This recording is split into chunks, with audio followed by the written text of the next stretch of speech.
Queridas irmãs, queridos irmãos, que a paz seja conosco. É um prazer imenso estar nesta casa, porque para nós é uma casa familiar, apesar de eu vir poucas vezes aqui. Como alguns de vocês sabem, eu sou sobrinho de um dos fundadores, meu tio Jaú, Luiz Cândido, meu querido tio, que já se encontra há algum tempo no plano espiritual, e ele tem nos ajudado muito na inspiração, principalmente, porque ele era uma pessoa estudiosa e que nós tínhamos uma ligação muito forte, como todos nós temos, né? Então, para nós é um grande prazer, porque nós nunca imaginávamos estar aqui para conversar sobre o Evangelho de Jesus na nossa vida, na nossa existência. Mas estamos aqui, obra do nosso divino amigo. Então, é por essa noite que nós iremos comentar um trecho do Evangelho de Jesus, que nós preparamos, né? E apesar de tudo isso, desse nosso preparo, nós vamos pedir a todos neste momento para elevar os nossos pensamentos a Jesus, a esses benfeitores espirituais que estão aqui nesta casa nos acompanhando, para que eles possam retirar de nós as energias boas que trazemos, a esperança de ouvirmos algumas palavras confortadoras e de consolo, que eles possam tirar de nós essas energias e levar até Ismael, que é o nosso amigo espiritual, o gestor do nosso Brasil, para que Ismael possa, com essas nossas energias e com todas as energias recebidas nesses últimos tempos, levar a todos os nossos irmãos que têm o poder público nas mãos, para que nós possamos colaborar no equilíbrio da nossa pátria do Cruzeiro. Coração do mundo, como diz o nosso querido irmão X. E esta noite nós faremos alguns comentários sobre isso, porque nós vamos estudar, ou melhor, conversar um pouco sobre o Evangelho de Jesus, no capítulo 17, Sede Perfeitos. E eu vou ler um trechinho aqui que nós anotamos de suma importância para o nosso entendimento esta noite. O homem de bem. O verdadeiro homem de bem é o que cumpre a lei da justiça, do amor e da caridade na sua maior pureza. Se ele interroga a consciência sobre seus próprios atos, a si mesmo perguntará se violou esta lei. Se não praticou o mal, se fez todo o bem que podia, se desprezou voluntariamente alguma ocasião de ser útil, se ninguém tem qualquer queixa dele, enfim, se fez a outrem tudo o que desejava que lhe fizessem, o homem de bem.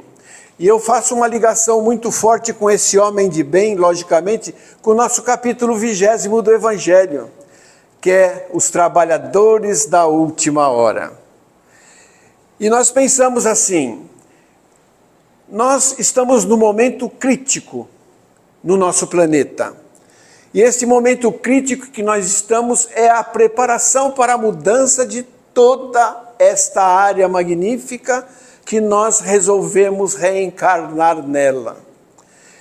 E na condição de mudança de planeta, está havendo uma grande peneira nos espíritos que aqui estão encarnados e também aqueles que aqui desejam encarnar.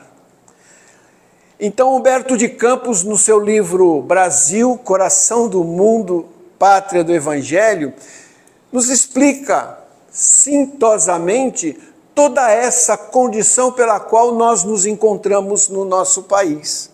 Uma condição difícil, vamos dizer assim, que nós estamos atormentados com todas as notícias que nos chegam, com todas as nossas expectativas para que possamos ter sempre paz, sempre um dia melhor. Então essas expectativas nos trazem um pouco de aflição, um pouco de medo, porque não sabemos como vai ser o nosso amanhã.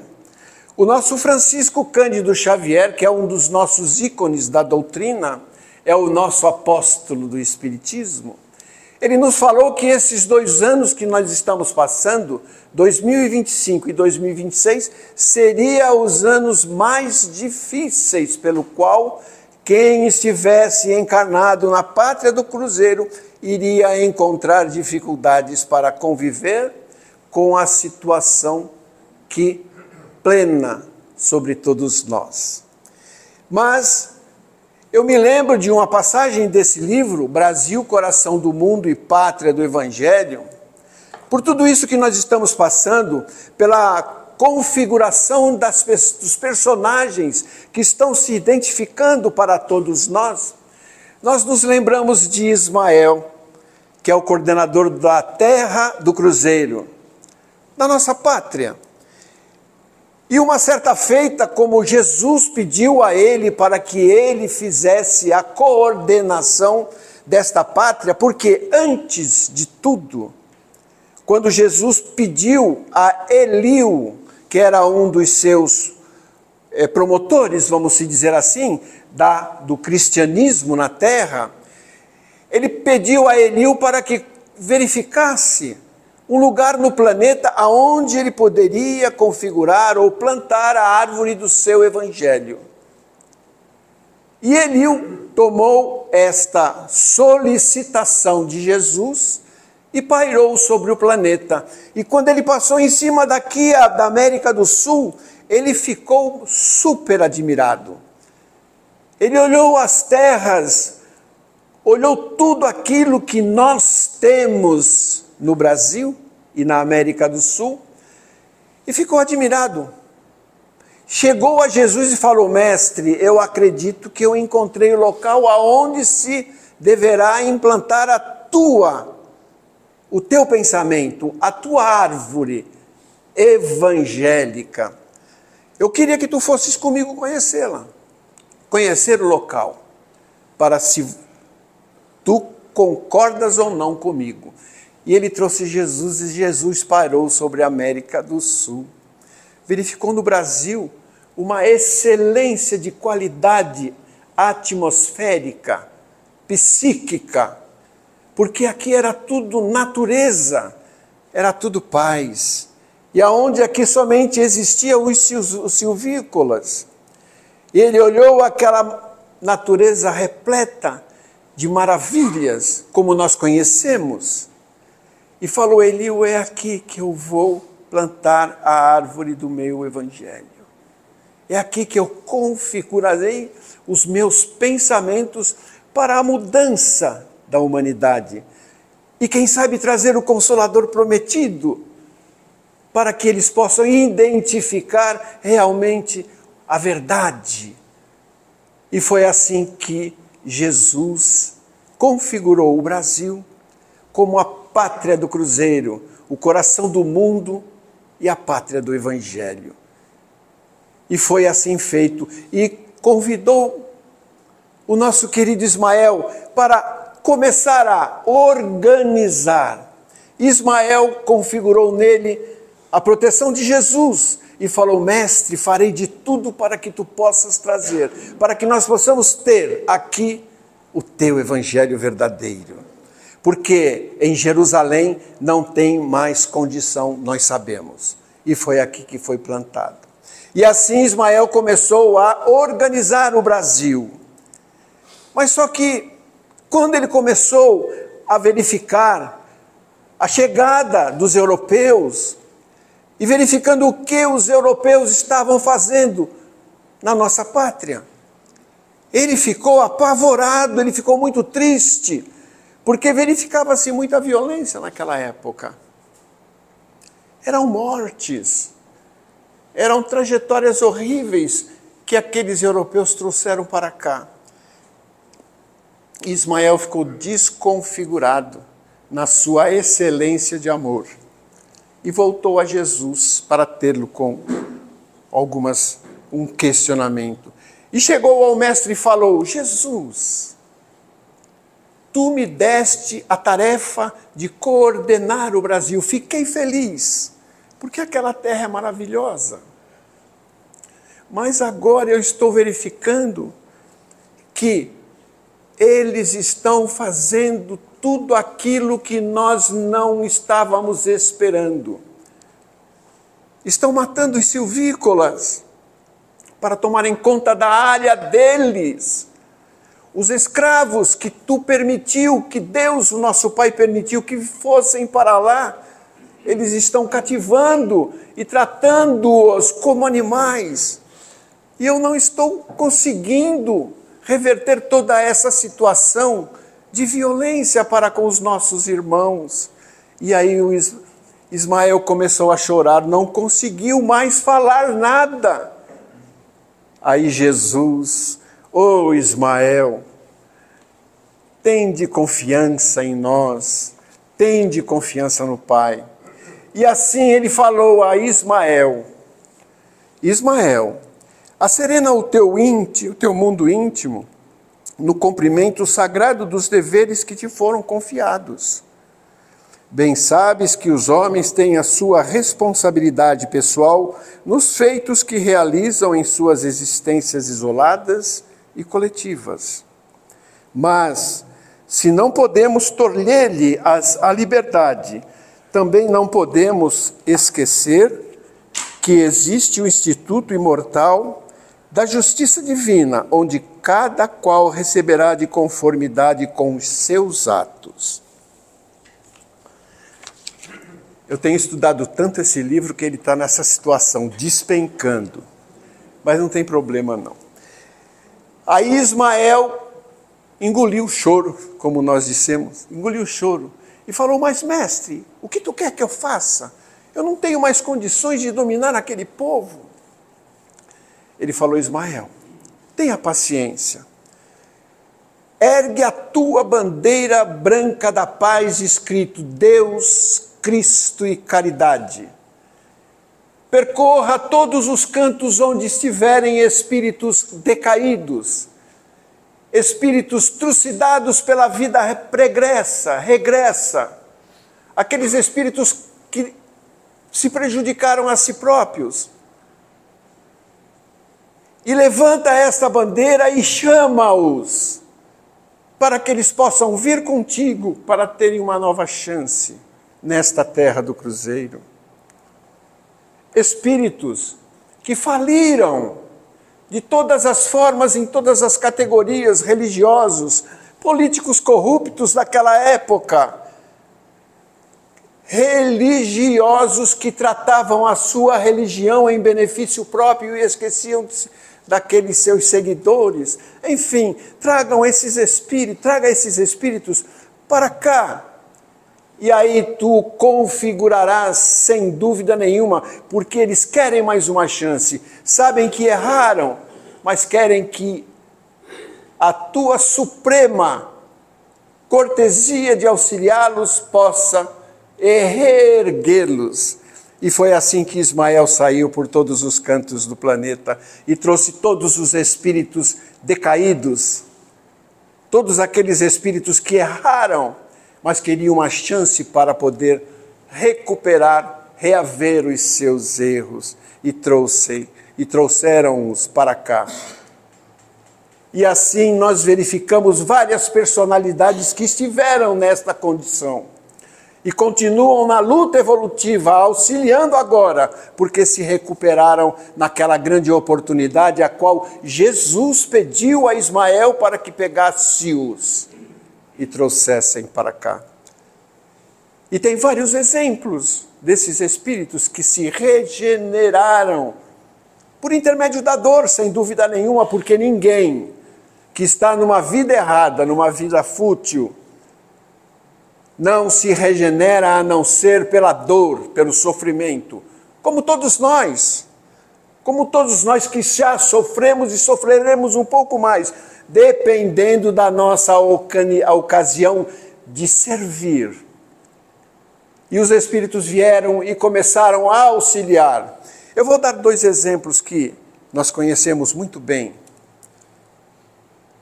Padre Anchieta, que veio para cá de performances antigas, que ele cometeu vários erros e se arrependeu e veio auxiliar no progresso do nosso Brasil. Fundou São Paulo. Padre Manuel da Nóbrega, é o nosso Emmanuel, que se redimiu após tantas e tantas preocupações injustas e impuras que ele cometeu em vidas passadas, mas se regenerou e agora é um sublime servidor do Cristo, auxiliador nosso de todas as épocas, que por intermédio de Francisco Cândido Xavier nos trouxe várias lições sublimes para o nosso encantamento espiritual, ao qual nós nos encantamos em ler aquelas mensagens maravilhosas, livros perfeitos, que nos fazem vivenciar as histórias dos romances de Emmanuel, acontecidos veridicamente no passado. Esses foram um daqueles que se redimiram. E muitos de nós, e eu falo sempre nas nossas falas, que nós somos os trabalhadores da última hora, nós os espíritas. E nós, quem sabe, estivemos nesta caravana de luz que Ismael solicitou com aquela sua bandeira alva, convidando-nos para o nosso progresso. E nós espíritas estamos aqui para quê? Este é o grande interesse de Jesus para conosco, porque Ele nos mostrou a verdade, Ele nos mostra a vida, e Ele nos fala que é o caminho. E nós precisamos segui-lo. A nossa doutrina espírita é a grande porta da nossa libertação, porque ela nos instrui, nos dá condição de entendimento, nos dá a razão de permanecer equilibrados, ao invés de perguntar por quê nas nossas aflições. Ela nos fala, pergunte para quê que tu estás passando por esta condição. Porque em épocas passadas, que já se vão há muitos e muitos séculos, nós também não éramos flor que se cheirasse, como diz os nossos antigos. Mas, porventura, nós somos os escolhidos. Ou melhor, nós somos aqueles que escolhemos reencarnar como espíritas. E algum de nós pode falar assim, mas eu era católico. Mas o despertar demorou, mas chegou e estamos aqui hoje. Nós, os encarnados, e toda essa pleiade de espíritos que estão conosco aqui desencarnados, que vieram aqui por causa dessa luz que a casa permite nos visualizar. E eles estão aqui, muitos vieram conosco. Esses espíritos, retraídos ainda no mal, pensando que não morreram, mas já desencarnaram. E alguns deles vieram conosco por quê? Porque a nossa intenção de vir à casa espírita para ouvir o Evangelho é muito forte. E essa luz que nós emanamos na vontade de vir aqui ouvir o Evangelho, os atraiu e eles vieram conosco. Muitos estavam perambulando pelas ruas da vida, sem eira nem beira, pedindo socorro e ninguém os socorria, e nós aparecemos e mostramos a placa, vem conosco, vem ouvir Jesus. E eles estão aqui. Alguns já estão desacordados pela qualidade inferior que eles trazem em sua bagagem, mas para o tratamento e a continuidade do processo evolutivo. Como nós já viemos por nossa vontade, escolhemos Jesus, escolhemos o Espiritismo, que nos abre tantas portas para que possamos configurar em nossas vidas a essência do amor, a essência da fraternidade, da colaboração para com o nosso próximo. A doutrina só nos ensina isto. Ela não pratica milagres. Tanto é que Jesus falou, vinde a mim, todos vós que sofreis e estáis oprimidos, eu vos aliviarei. Ele não fala assim, eu vou fazer um milagre de salvar, vou tirar tudo isso de ti, não. Ele vai nos aliviar. Porque quem salva na realidade, na minha humilde opinião, são os profissionais da área médica, da área da saúde, que têm a capacidade, o estudo, o conhecimento de salvar. Mas às vezes muitos deles perdem os seus pacientes porque as doenças, as patologias são muito graves devido à nossa incapacidade de outras vidas não aceitarmos o amor e não aceitarmos Jesus. Então, como diz o Evangelho no capítulo 9, a dor é a bênção que Deus envia aos seus eleitos. Não vos aflijais, mas sim regozijai-vos por ela. Agradeça a Deus pela dor que tu estás sentindo hoje, porque amanhã, quem sabe, pela tua condição de a essência do amor que te faz continuar a caminhada, possa te amenizar a dor. Jesus possa te aliviar. Isso é o que eu espero. Isso é o que todos nós esperamos. Mas para que isso possa acontecer, nós temos que arregaçar as nossas mangas e mergulhar de cabeça no trabalho, na caridade. Porque somente a caridade irá nos salvar. Eu tenho a certeza absoluta disso. Eu tenho muitos amigos que ainda não configuram esse nosso sentimento e pensamento, que acham-se donos da verdade e acham que eles têm a capacidade, sim, de curar. Eu estudei para isso. Não. Uma vez eu conversei com uma amiga nossa, cirurgiã neurológica, e ela estava numa das alas do nosso hospital, e eu, ouvindo a conversa dela com uma das enfermeiras, dizendo assim: nossa, eu peguei uma paciente por um acidente de moto, configurou-se nela um trauma craniano, traumatismo craniano, estava muito acentuado a cabeça da menina. E eu demorei aproximadamente quase 6 horas na cirurgia. Teve uma hora que eu não conseguia mais nem pensar, mas eu queria salvar aquela moça tão nova. E eu percebi que a minha mão começou a funcionar de uma forma diferente. E eu configurava naquele crânio as tendências pelas quais eu queria que acontecesse e eu não estava conseguindo. E eu olhei, não podia perder a oportunidade. Falei: doutora, será que a sua mão não foi direcionada por Jesus?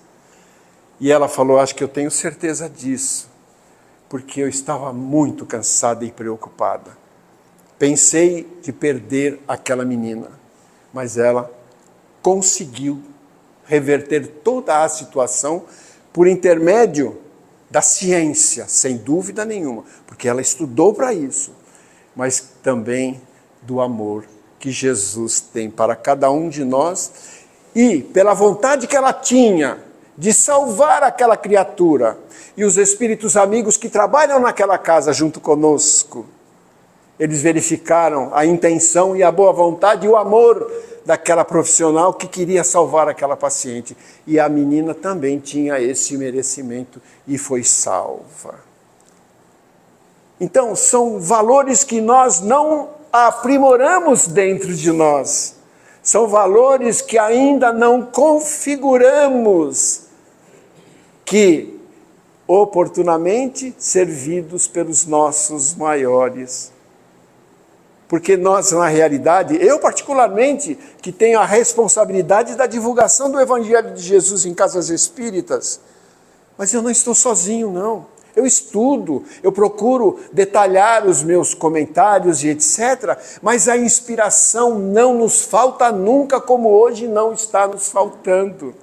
Porque eles estão aqui, nos sustentando, para que nós possamos divulgar esta verdade, o Consolador prometido por Jesus.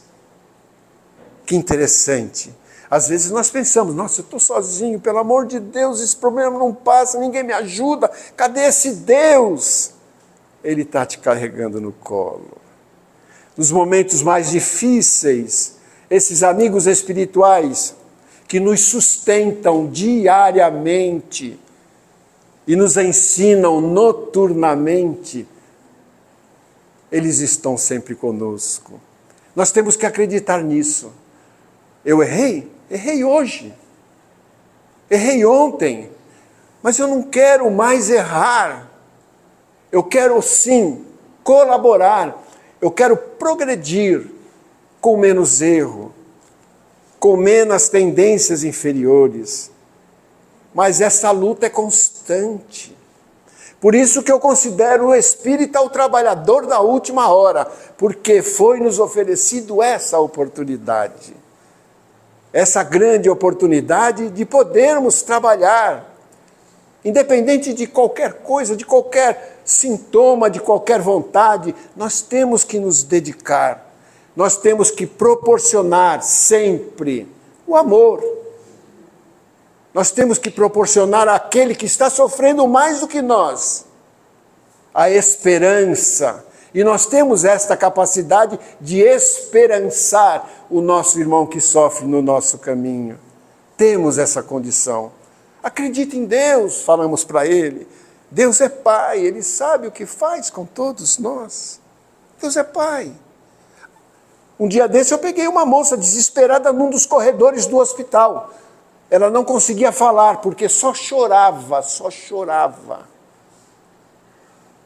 E a enfermeira com ela junto. Eu falei, o que aconteceu? Falou, essa menina recebeu uma notícia desagradável. Eu falei, mas o que ela está precisando? Precisa de ajuda? Ela falou, ela precisa de um lugar para sentar. Eu falei, tá bom, deixa que eu levo ela. Levei a menina para a capela e fomos conversando no caminho. Falei, o que aconteceu? Ela não conseguia falar. Mas a nossa vontade de ajudar era tanta que eu consegui amenizar aquele choro e ela conseguiu balbuciar aquilo que ela estava sentindo. O médico a chamou e avisou a ela, seu pai não tem mais chance de vida. Fizemos o que pudemos, não tem mais nada para fazer. Como quem diz, ele vai morrer. E ela falou, meu pai vai morrer. Eu falei, e eu e você não vamos também? Mas o que você prefere, do seu pai ficar sofrendo numa cama de hospital até o Deus dará, ou que ele volte para o Pai e esqueça esse corpo doente aqui na terra? Qual é a sua religião? Ah, eu sou evangélica. E o que o seu pastor fala? Ele fala para mim confiar em Deus. Então confia em Deus. Confia em Deus. Não é Ele não o nosso Pai? Ele não quer o bem para cada um de nós, sem distinção nenhuma? Confia nele. Levei a menina para a capela e falei a ela, você não se considere traindo a sua religião, porque aqui é a casa de Deus. Senta e conversa com ele. E deixei ela lá. Depois eu fui ver o pai. Era um esqueleto coberto com pele. Um esqueleto coberto com pele. Qual era a patologia? Neoplasia de pulmão com metástase no corpo todo. Câncer no pulmão. E se alastrou por todo o seu corpo. E ele estava traqueotomizado, não podia falar, estava com sonda enteral, não podia comer, estava esperando deixar o corpo. E aí? Isso é o nosso diário. Essa é a nossa condição. Então, para que isso não aconteça, como aquele senhor que era um esqueleto coberto de pele, que a menina me falou que ele nem em Deus acreditava, eu acredito que se ele acreditasse em Deus, ele ia começar a compreender da necessidade do seu sofrimento. E assim é conosco. Quantos de nós espíritas temos uma palavra tão bonita para o próximo, que nós não conhecemos, mas quando chega a dor e bate à nossa porta, nós esquecemos de tudo e nos desesperamos, não é verdade? Eu tenho os exemplos meus, tantos familiares tão queridos que já desencarnaram, mas eu entendi que havia necessidade do desligamento, pelo sofrimento, pela dor que eles estavam sentindo, e com a certeza absoluta que eles não iam morrer. Eles iam deixar aquele corpo infestado de doenças, iam retornar para o plano espiritual numa condição diferente. Iam ser assistidos e continuar a caminhada. Por isso que a doutrina espírita é fantástica. E nela existem somente 6 paradigmas. A crença em Deus, o primeiro, que nós não podemos esquecer nunca. O segundo é a imortalidade da alma. Que beleza de sabermos que nós não morremos. Mas o medo ainda persiste em nós, né? Aqui existe alguém se preparando para desencarnar? Levanta a mão. Essa é a nossa dificuldade. Nós entendemos, por sermos espíritas, e os espíritos nos informam pela literatura, da imortalidade da alma, que a morte não existe. Mas eu não quero sair desse corpo aqui não, pelo amor de Deus, que não é assim que a gente fala. Eu tenho minha família, tenho minha casa que eu acabei de pagar ontem, comprei meu carro hoje, olha que legal, eu vou deixar isso tudo para quem? Essa é a nossa condição, materialismo, esquecendo do nosso espiritualismo. O terceiro paradigma da doutrina é a comunicabilidade dos espíritos, que falam conosco por intermédio do nosso sonho, por intermédio da mediunidade, e assim vai. A justiça divina é um dos paradigmas, porque existe na terra justiça, existe. E na terra não existe um injustiçado. Porque essa justiça divina faz parte da nossa programação, do nosso progresso espiritual. Por isso que se diz justiça divina. E o paradigma que eu acredito que seja o nosso roteiro de vida é o último, é o Evangelho de Jesus. Porque esse Evangelho nos traz as portas principais para a nossa felicidade. É que nós ainda não conseguimos encontrar a chave dessas portas. É complicado dizer isso, mas ainda não. Por quê? Eu tenho uma lembrança muito forte, um ensinamento que eu tive numa das reuniões de desobsessão, na casa pela qual eu frequentava, onde o Espírito nos questionou assim: você conhece Jesus? E todo mundo fala, conhecemos Jesus, eu vejo o Evangelho, aquela coisa toda, né? E aí ele perguntou assim, você segue Jesus? Aí o pessoal já começou assim, eu sigo, né? Mas de vez em quando a gente cai e tal, mas eu volto para Jesus, erro muito. Muito bem, você morreria por Jesus?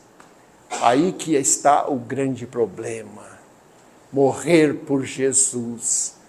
Nós estamos aqui aprendendo a morrer por Jesus. E como é morrer por Jesus? É pular do 19º andar? Eu vou morrer por Jesus e pula? Não. É deixar de viver a nossa vida para conseguir viver a vida problemática do nosso próximo. É deixar-nos, quando aquele vem consultar conosco, pedir uma ajuda, um socorro, é nós vivenciarmos aquilo que ele está sentindo. Como?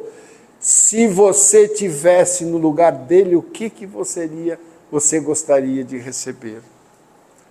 Então vejam que maravilha que é essa doutrina, que nos desperta tanto para que possamos ser felizes, apesar dos espíritos tirar essa esperança de nós, porque eles falam que a felicidade não é deste mundo. Mas eu acho que eles estão enganados, né?